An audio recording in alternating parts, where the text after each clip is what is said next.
Here's an application of Hess's law where we're looking for carbon dioxide and hydrogen gas to make carbon monoxide and liquid water.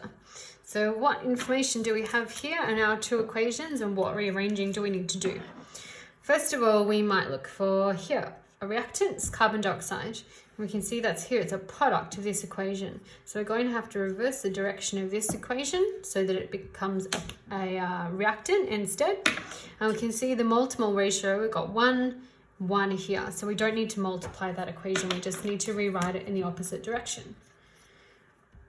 You don't actually have to write it out if you don't want to, but if it helps to make sure you don't leave anything out or you need to show you're working,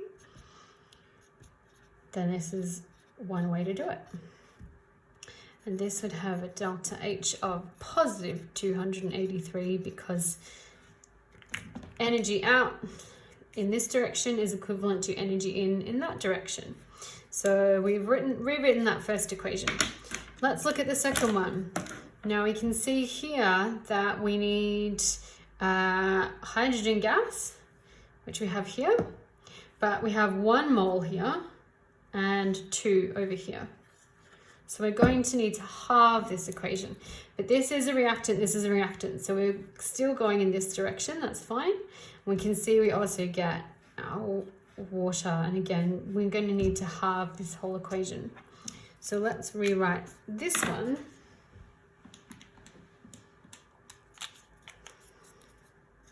As simply 1 mole of hydrogen gas, half a mole of oxygen gas, to give us 1 mole of liquid water with a delta H value of minus 286 kilojoules. And that's now per mole of hydrogen. So let's put it together and see what we've got. Let's see, we should have, we'll do in purple first. We're using, sorry, let me just check, we're using those two equations. So carbon dioxide, and then our reactants, and we've got our products on the other side, carbon monoxide and oxygen gas, and our enthalpy on the bottom. This equation, our reactants on this side,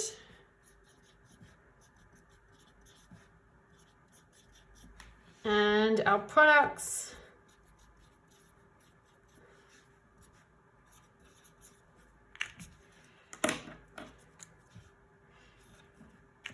let's cancel a few things out. So what have we got? Half a mole of oxygen, half a mole of oxygen, and then everything else looks like we're back to our original equation.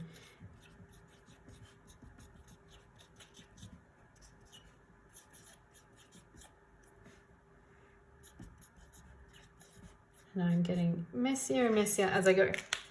So we have this one, positive 283, negative 286, add them together and we get minus 3.